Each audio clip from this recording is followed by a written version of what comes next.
지금은 은퇴하셨지만 이 사역을 바로 한국교회에서 모범적으로 하셨던 이동원 목사님이라는 분이 계시죠. 분당 지구촌 교회를 담임하셨는데요.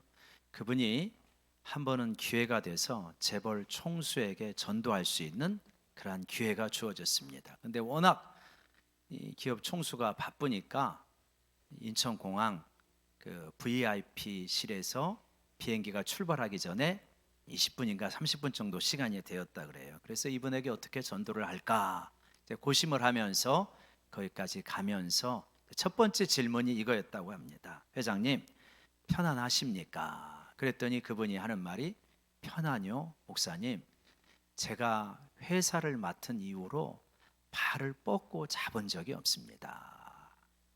늘 불안함과 두려움 가운데 시달렸던 그의 삶을 이야기했다 그래요.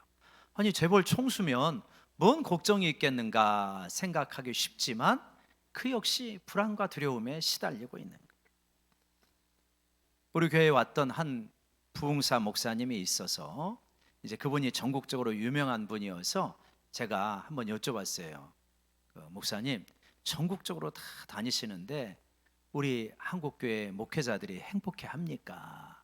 그랬더니 한 이야기를 해요. 자기가 어느 교회를 갔는데 성도가 한 5천 명 정도 되는 교회예요.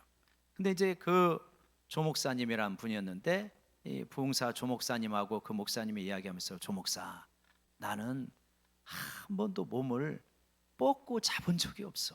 이렇게 웅크리고 잔대. 웅크리고 불안하고 두렵고 긴장되고 그래서 그렇게 자는 것이겠죠. 그러니까 우리가 보면 권력자들을 어떻습니까? 그분은 불안함과 두려움이 없을까요? 권력자들 주변에서 왜 저렇게 싸울까 생각을 해보면 두려움이 많아가지고 내가 가지고 있는 이 권력의 자리를 빼앗길까 봐 악착같이 지키고 또 다른 사람은 빼앗으려고 하고, 그러다 보니까 저렇게 사나워지는가 보다라고 생각할 때가 있습니다. 권력의 정점에 있어요, 지금 이 사람은. 그런데 권력의 정점에 있는데 마음은 너무 편하지 않아요. 그 사람이 누구입니까? 우리가 살펴가 보고 있는 사울입니다. 분명히 모든 권력을 다 장악하고 있는데 마음은 하나도 편안함이 없는 거예요. 오늘 우리가 읽은 말씀을 보면 이 사울 왕은 다윗에게 창을 2번 던집니다. 다윗이 지금 뭐 하고 있냐면 자기를 위하여 수금을 켜고 있잖아요. 자기를 위로해 주려고 수금을 켜고 있는데 그 다윗을 향하여 창을 2번이나 던집니다. 이 다윗은 자기 민족과 나라를 위하여 골리앗을 물리쳐 준 사람이에요. 전쟁터에 나가서 목숨을 아끼지 않고 목숨을 걸고 싸워서 승리를 가져오는 그러한 장군입니다. 그런데 그 다윗을 향하여 창을 2번이나 던지죠. 왜요? 뭐 때문에 창을 던졌죠? 시기와 질투 가운데서. 여인들이 다윗이 승전을 하고 돌아올 때 여인들이 노래를 불렀잖아요. 사울이 죽인 자는 천천히요, 다윗이 죽인 자는 만만히로다. 그때부터 이제 불안해지고 시기와 질투가 확 일어나면서 저 다윗을 어떻게 할까? 그러다가 자기를 위하여 수금을 켜주고 있는데 악령이 강하게 역사를 하니까, 그러니까 마음에 막 불안함이 아주 그냥 극심하게 되고 스트레스가 극에 오르니까 창으로 그냥 다윗을 향하여 2번이나 던지지 않습니까? 이때 이 사울의 마음을 보니까 어떻더라고 그래요? 우리가 10절부터 16절까지 쭉 읽었는데 12절과 15절을 보면 사울의 상태를 표현하는 단어가 나옵니다. 어땠다고 합니까? 그가 뭐 했다고? 두려워했더라.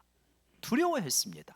원어의 뜻은 다 똑같지는 않은데, 그런데 이 두려워하다라고 번역해도 무방한 그런 단어입니다. 그러니까 사울이 두려움에 사로잡혀서 창을 던집니다.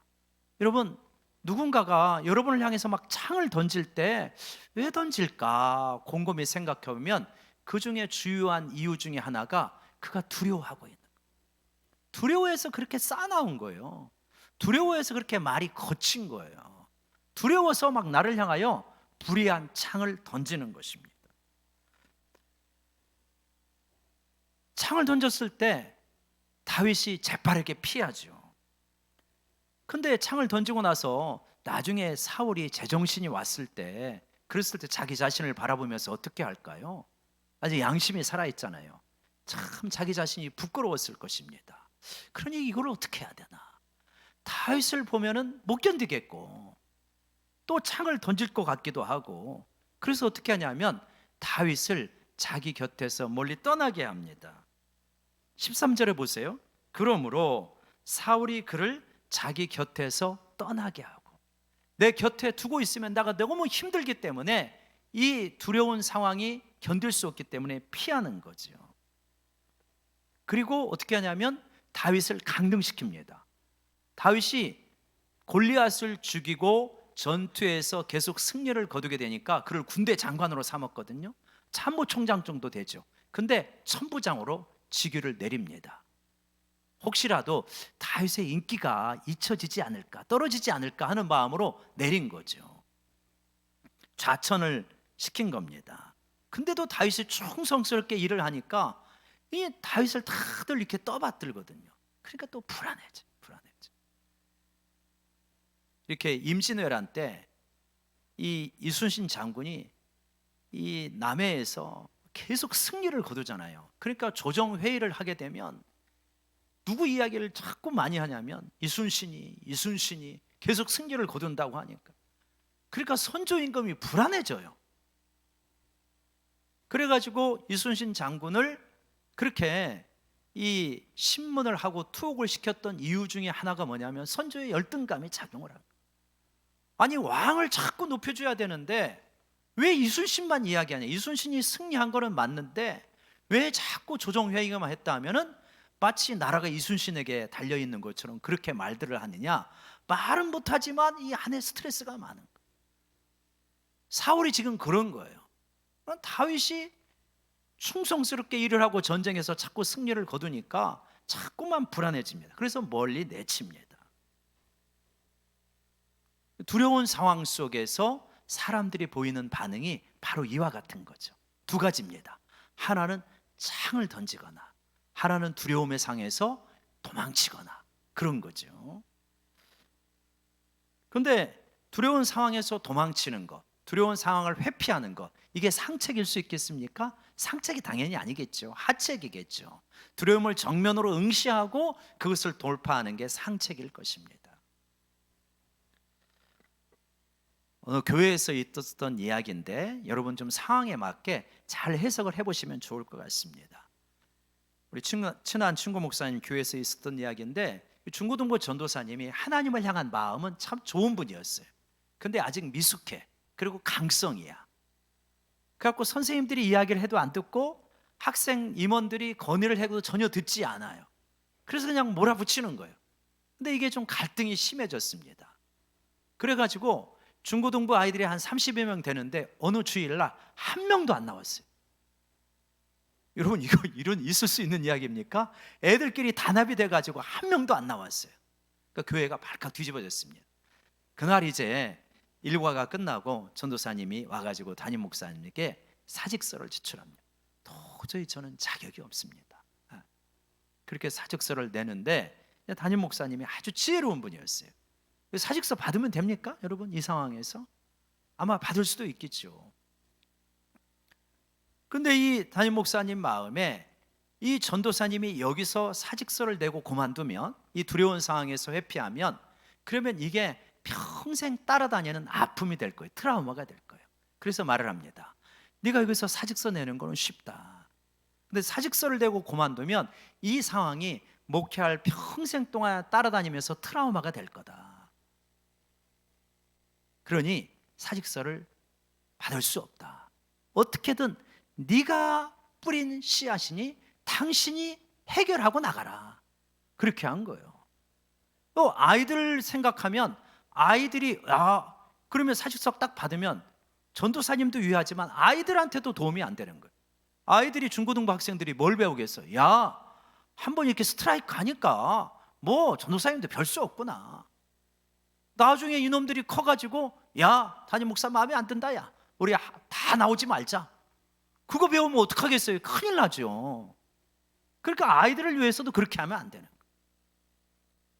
그래서 이제 지혜롭게 그렇게 말을 했더니 이 전도사님이 이제 하나님 앞에 기도하기 시작합니다. 울면서 기도하고 금식하며 기도하고 그러면서 이제 깨우침을 얻고 아이들을 찾아가 가지고 그래가지고 전도사님이 과했다, 미안하다, 다시 좀 잘 회복하고자 한 명 한 명 다 찾아다니면서 회복을 시켰어요. 상당히 예전 수준으로 회복은 아니지만 그래도 상당히 회복을 하고 일정한 기간이 지난 후에 사표를 내고 이제 참 이렇게 너무 고맙다고 목사님, 그러면서 제가 새롭게 깨달은 부분이 많기 때문에 이제 다시 해보고 싶다 그래갖고 잘 수습했다. 그리고 나서 이제 나가게 되고 지금 사역을 잘하고 있다 그래요. 이게 뭡니까? 결자해지죠. 자기가 뿌린 씨앗, 자기가 매듭을 져야 되는 거예요. 씨는 뿌려놓고 도망치면 안 되는 거예요. 문제는 일으켜놓고 도망치면 안 되는 거죠. 하책인 거죠. 도망치는 거는 문제를 일으켰으면 적절하게 최선을 다해서 수습을 하고 하나의 매듭을 짓고 다음 단계로 나가는 거죠. 제가 매듭 짓기에 대해서 자주 말씀을 드리잖아요. 어떤 일정한 단계의 매듭 짓기가 필요하다. 사울은 이 상황에서 할 수 있는 게 창 던지거나 멀리 내쫓거나 이거밖에 못하는 거예요. 하책을 쓰는 거죠. 자, 이제 다윗 편에서 생각을 해보십시다.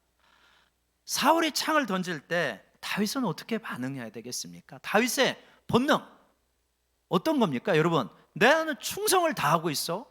근데 나에게 창을 던져. 나는 힘껏 사울 왕을 섬겨요. 그런데 나를 죽이려고 해. 그러면 나의 본능은 뭡니까? 창을 던지면 나도 그 창 뽑아가지고 던지는 게 내 본능이죠. 충분하게 명분이 있죠. 왜냐하면 나는 충성을 다했고 하나님의 기름 부분도 받았고 백성도 내 편입니다. 내가 창을 던져서 이 사울을 해친다고 해서 일부의 사람들은 어떻게 그럴 수 있냐 하겠지만 대부분 나를 지지할 것 같아요. 그거를 부추기는 사람들도 내 곁에 있습니다. 그래서 나는 정의의 이름으로, 역사의 심판의 이름으로 창을 던질 수 있죠. 근데 창을 그렇게 던진다면 어떻게 되겠습니까? 사울을 해칠 수도 있겠지만 그 이후에 다윗도 조금 마음에 안 들고 몇 번 참다가 안 되면 또다시 창을 들지 않겠습니까? 상대방이 나를 향해 창을 던질 때 내 본능은 나도 창을 던지고 싶은 마음이에요. 누가 나를 욕하면 나도 욕하고 싶은 거예요. 여러분 그러시잖아요.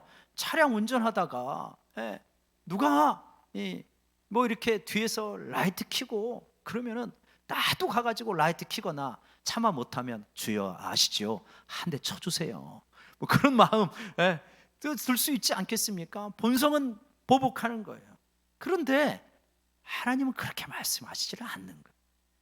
로마서 12장 19절에 보면 이 일관되게 하나님께서 하시는 말씀이 있습니다. 그건 뭐냐면 로마서 12장 19절 한번 같이 읽어볼까요? 시작. 내 사랑하는 자들아 너희가 친히 원수를 갚지 말고 하나님의 진노하심에 맡기라. 기록되었되 원수 갚는 것이 내게 있으니 내가 갚으리라고 주께서 말씀하시느니라. 구약부터 신약까지 일관되게 흐르는 흐름이 하나 있어요. 그건 뭐냐면 상대방이 나에게 창을 던질 때 너도 같이 창을 맞서서 던지라 라고 하지 않는다는 거예요. 원수 갚는 것은 나에게 맡기고 네가 갚지 말아라. 이게 일관되게 흐르는 거예요. 누가 나를 향해서 불의한 이익을 행했을 때, 불의한 이익을 뺏어갔을 때 그래 네가 소송해서 어떻게든 찾아라 라고 하지 않으신다는 거예요. 하나님께 맡기라는 거예요. 왜 그러실까? 정당한 나의 권리인데 누가 나에게 창을 던지면 내가 나를 지키기 위해서라도 어쩔 수 없이 창을 던지는 게 정당한 내 권리인데 왜 하나님은 내 권리를 행사하지 못하게 하실까? 원수를 갚는 과정에서 나도 모르게 원수를 닮아가기 때문이에요. 사울을 향해 창을 던지는 모습을 보면서 어떻게 됩니까? 다른 사람들이 볼 때 사울이 창 던지는 모습이나 다윗이 창 던지는 모습이나 바깥에서 보니까 비슷하네. 사울도 얼굴이 벌게서 창을 던지고 있고 다윗도 얼굴이 벌게서 창을 던지네. 정의의 이름으로 창을 던졌지만 결국은 비슷해지는 거예요. 사울을 닮아가는 거예요. 사울은 불의의 편이고 다윗은 정의의 편인 줄 알았는데 비슷해지더라는 거예요. 그래서 너는 창을 던지지 말고 나에게 구하라. 창 던지는 일은 내가 심판하마. 이렇게 말씀하십니다. 여러분, 상대방이 나에게 창을 던질 때 맞서서 창 던지는 선수가 되지 않기를 바랍니다. 하나님 앞에 맡기라는 거예요. 내가 갚아주고 내가 다 보고 있다라고 말합니다. 그래서 다윗은 피합니다. 다윗은 피하죠. 피할 때 몇 번 피하였습니까? 2번 피하였습니다. 2번 피했다는 것은 뭔 말입니까? 지금 사울이 창을 던질 때 뭐 하려고 던지는 거죠? 자기 죽이려고 던지는 거잖아요. 죽이려는 의도가 분명하잖아요. 그러면 뭐 거기서 어물쩡거릴 이유가 뭐가 있어요? 빨리 도망가야지. 근데 안 도망갑니다. 한 번 던지고 왜 어물쩡거리고 있는 겁니까? 뭐 한 거예요? 다윗이 그러는 거예요. 피한 후에 왕이시여 진정하십시오. 다윗입니다. 당신을 위해서 충성을 다한 다윗입니다. 고정하십시오.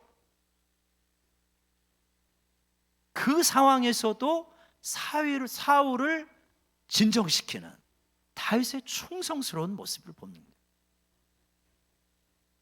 근데 그걸 안 받아들이는 거예요. 안 도망가? 이게 나를 약올리나? 더 성질을 내면서 창을 던지는 그러한 모습이죠. 다윗의 이 충성은 그것으로 그치지 않습니다. 자기를 죽이려는 의도가 분명하잖아요. 그런데도요, 제3, 제4 확인합니다.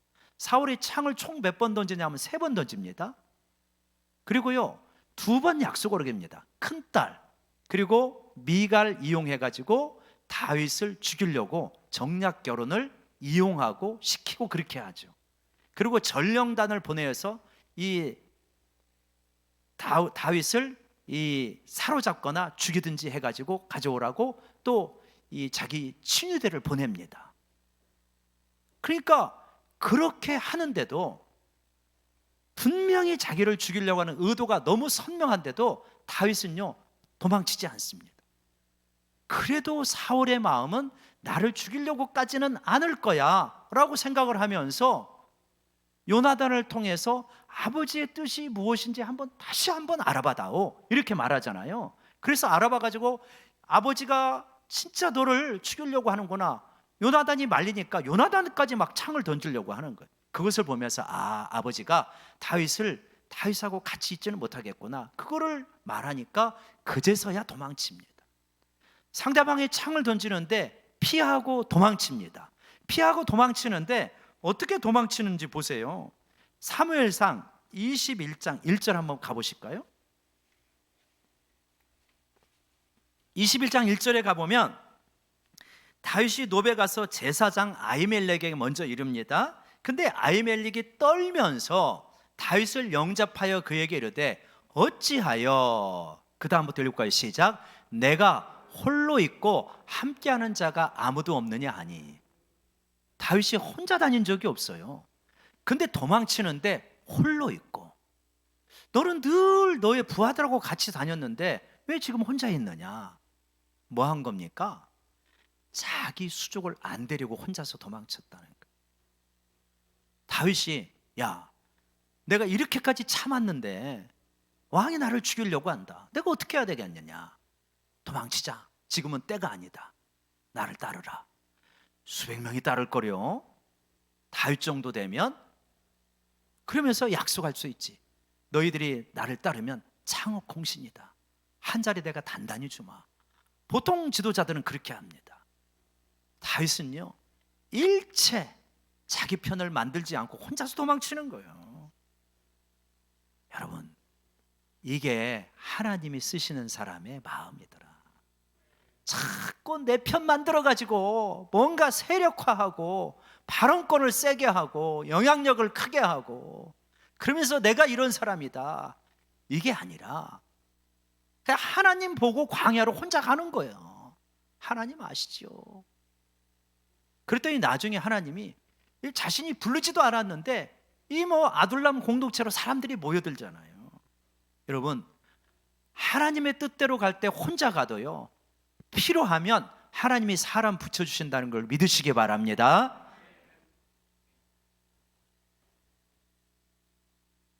그래서 이렇게 혼자 도망쳤어요. 근데 여기서 하나의 질문이 생겨요. 뭔 질문이 생기냐면, 다윗처럼 상대방이 불의하게 나를 창을 던지는데 피하고 도망치고 그것도 혼자서 그러다 보면 사람이 좌절하고 무기력해지고 절망에 휩싸이지 않을까? 이런 질문이 생기는 거예요. 그렇게 자꾸 도망만 다니면 내가 한이 생기지는 않을까? 그런 질문이 생기는 거죠. 20세기에 전 세계 기독교인의 상담가로 불렸던 폴 트루니아라는 사람이 있습니다. 그 사람이 강자와 약자라는 책을 썼어요. 근데 거기에 보면 그런 이야기예요. 세상에는 강자와 약한 자, 약자가 있는 것처럼 보인다는 거예요. 그래서 강자들은 자기 주장도 확실히 하고 어디 가서 리더십도 행사하고 자기 권리 확실히 챙기고, 약한 자가 있으면 승리를 위해서 짓밟기도 하고, 약한 자는 늘 당하고 억울하고 속상하고 힘겹게 당하기도 하고, 뭐 그러한 약자들이 있다는 거죠. 그런데 사실 강자와 약자가 있는 게 아니라 우리 모든 인간은 다 약자라는 거예요. 약한 자인데 자기에게 다가오는 어떤 고통이나 두려움에 대해서 강한 반응을 보이는 사람과 약한 반응을 보이는 사람이 있을 뿐이다. 강자와 약자가 아니라 강한 반응을 보이는 사람과 약한 반응을 보이는 사람이 있다는 거예요. 그래서 어느 한 가정에서 이런 예를 듭니다. 우리 충분히 생각할 수 있는 건데요, 어느 가정에 어머니가 있고 두 딸이 있어요. 근데 어머니는 이 상당히 히스테릭하고 자기 마음대로 가정을 막 좌지우지하는 그런 어머니예요. 그리고 좀 독단적으로 그냥 자녀들을 끌고 가는 거예요. 근데 큰 딸은 착해요. 착해가지고 엄마가 부당한 이야기를 해도 다 순응을 하는 편이에요. 그렇게 순응을 하다 보니까 마음속에 쌓이는 게 많아. 자꾸 자신을 억누르다 보니까 전형적인 약자의 반응이라는 거예요. 작은 딸은 안 그렇습니다. 엄마하고 맞서 싸웁니다. 자기 권리를 주장합니다. 엄마는 왜 그래? 사춘기 때부터 막 싸우는 거예요. 막 계속 싸우면서 하나도 지지 않습니다. 엄마가 그러잖아요. 이놈의 기집애 봐라, 눈가 동그랗게 뜨고 그냥 그러면서 맨날 싸우는 거야. 맨날 싸우다가 결국 이제 이 아이가 20세만 되면 독립해서 나갑니다. 그리고 자기 주장을 확실하게 하고 기가 안 죽어 있기 때문에 얘는 자기 영역에서 성공을 거둬가는 거예요. 자기 세계를 만드는 거예요. 그래갖고 언니하고 딸하고 커피숍에서 만나면 언니한테 말하는 거예요. 언니는 그렇게 바보같이 언제까지 그렇게 죽어서 살래? 그러다가 언니 인생 언제 살래? 그럼 언니는 또 집에 와서 스트레스를 받는 거예요. 엄마한테 스트레스, 동생한테 스트레스. 여러분, 우리 가정에서 얼마든지 있을 만한 이야기죠. 강한 반응과 약한 반응, 이런 모습이 있습니다. 그래서 거기 보면, 우리 한번 표 보여주실래요? 보면 강한 반응은 약한 상대를 착취합니다. 그 어머니가 강한 반응이고 둘째 딸도 강한 반응. 그 약한 상대를 착취해요. 약한 반응은 강한 상대에게 굴복하는 거예요. 그런데 이 강한 반응은, 약한 반응은 뭐냐면요, 이 큰딸도 어머니가 맞서고 싶은 그 본능이 있어요. 대항하고 싶은. 근데 그 본능을 억누르는 거예요. 근데 본능을 자꾸 억누르다 보니까 이 상대적으로 무엇에 대해서 민감하냐면 이 강한 사람들의 그 양심에 대해서 둔감한 것에 대해서 자신은 민감합니다. 그러면서 뭐라고 그러냐면 저 양심도 없는 사람, 다른 사람이 상처받는 건 생각도 안 하고 저렇게 말하는 것에 되게 민감하게 캐치를 잘해요. 약한 반응의 사람.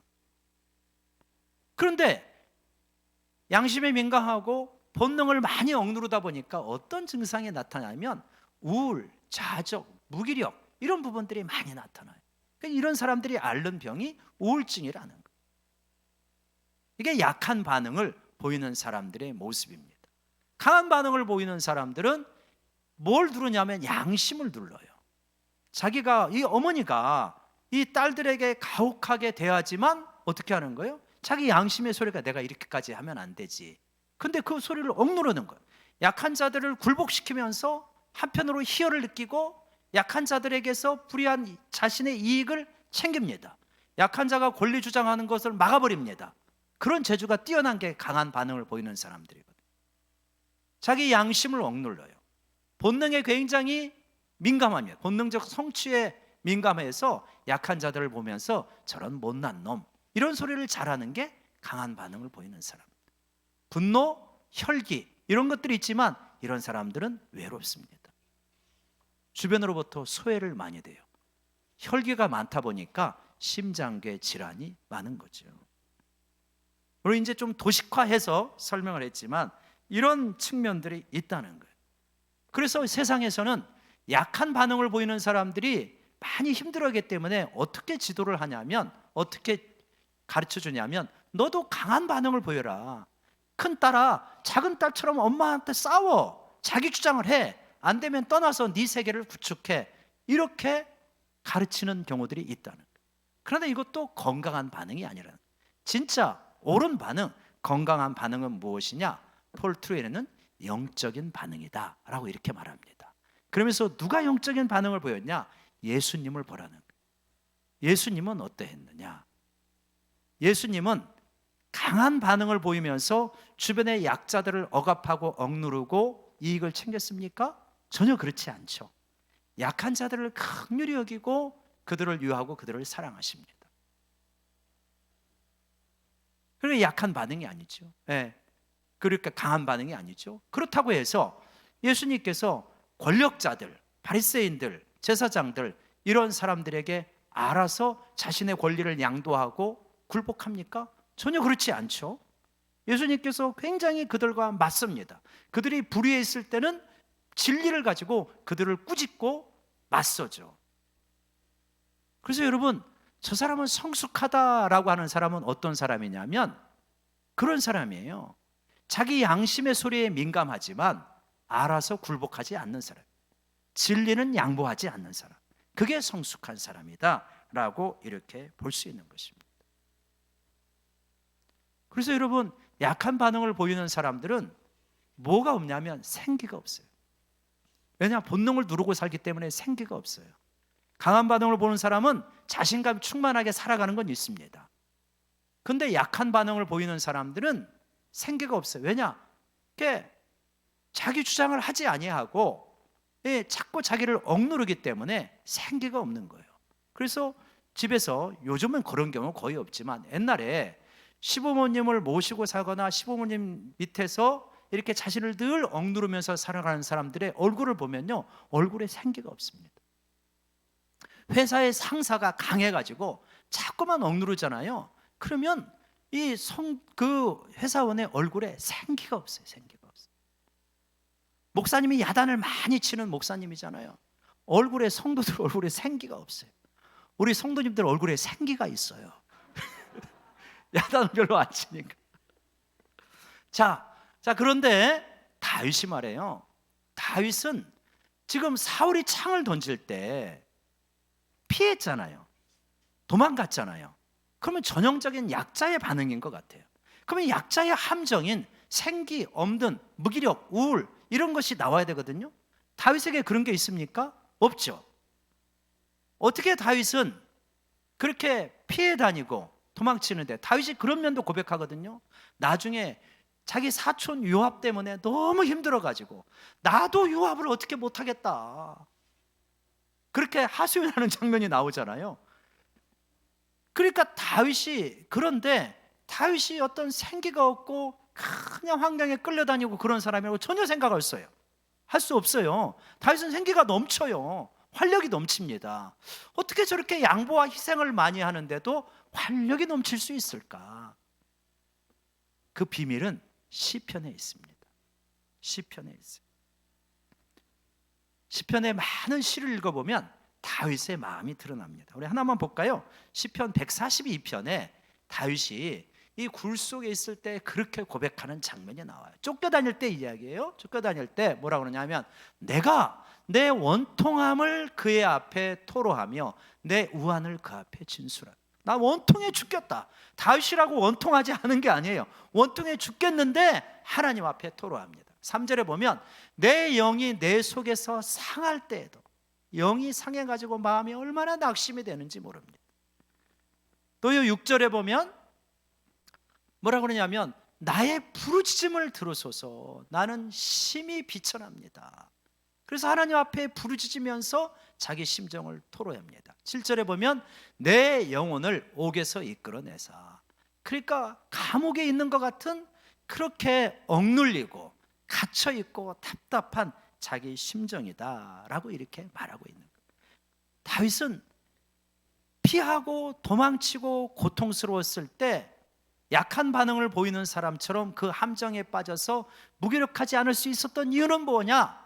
그 자기의 답답하고 억울하고 속상한 심정을 하나님 앞에 있는 그대로 다 쏟아 놓은 것입니다. 여러분, 여기에 하나님의 놀라운 역사가 일어난다는 걸 믿으시기 바랍니다. 여러분, 우리가 살아가다 보면 창조되는 사람을 만납니다.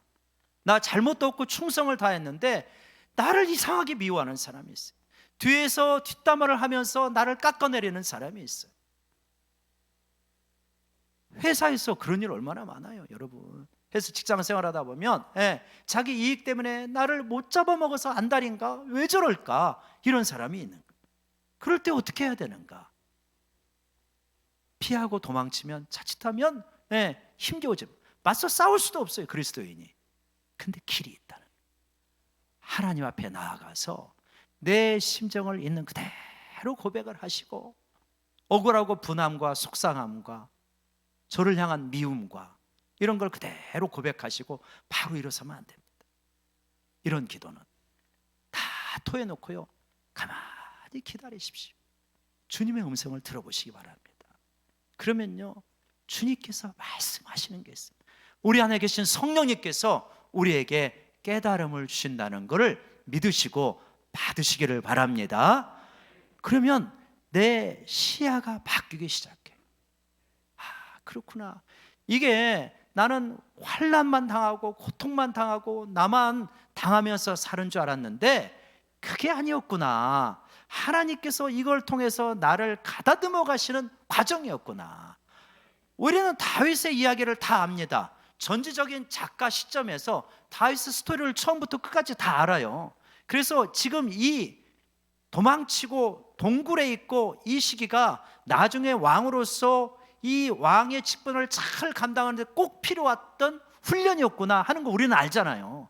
다윗은 모릅니다, 이 당시에 도망 다닐 때. 근데 기도하면 깨달음이 오는 거예요. 그렇구나. 이게 억울한 일만 아니라 하나님께서 나를 빚어가시고 이 나의 자아를 깨트리시는 그러한 과정이구나 하는 것을 알게 되면서 이 상황을 받아들일 수 있게 되어지는 것입니다. 그래서 기도하고 하나님 빨리 이 상황이 바뀌게 해주십시오, 그렇게 기도하는 것이 아니라 내 마음을 토라고 하나님 이걸 통해서 뭘 하시는 겁니까? 나에게 주시고자 하는 깨달음이 무엇입니까? 내가 이것을 어떻게 받아들여야 됩니까? 하면서 기도하고 가만히 있으면 성령께서 저 깊숙한 곳에서 하나의 깨우침을 주십니다. 깨우침이 딱 오잖아요. 그러면 시야가 확 열려요. 이 가슴이 답답했다가 광장에 나온 것처럼 마음이 시원해지는 역사가 일어난다는 걸 믿으시기 바랍니다. 그러면서요, 시야가 쫙 열리잖아요. 그러면 또 어떤 것이 생기냐면 내 마음속에 새로운 힘이 생깁니다. 희한하게 힘이 생겨요. 하나님이 주시는 힘이에요. 사람과 이해해서 깨달을 때도 도움이 되지만 하나님과 기도하면서 해결책을 받으면요, 시야가 열리고 내 안에 힘이 생기게 되어집니다. 그래서 무기력해지지 않아요. 우울과 낙심에 시달리지 않습니다. 마음속에 이상한 배심이 생기는 거예요. 하나님이 내 편이신데 사람이 내게 어찌하랴, 이런 마음이 생긴다는 걸 믿으시기 바랍니다. 그래서 여러분, 우리가 이 불의하지 않은데, 내가 악하게 행동하지 않은데 상대방이 나를 향하여 창을 던질 때 하나님 앞에 이렇게 내 마음을 다윗처럼 쏟아넣는 것입니다. 그때 성령께서 우리 마음을 치유하시고 또 우리의 시야를 확 뜨게 해주시고 우리에게 새 힘을 준다는 걸 믿으시기 바랍니다. 거기서 승리의 역사가 일어나게 됩니다. 창을 던질 때 맞싸워서 창 던지지 마시고 하나님 앞에 피하시고 하나님 앞에 다 내어놓으시면 하나님께서 해결책 주신다는 건 믿고 승리하는 우리 모두가 되기를 원합니다. 기도하시기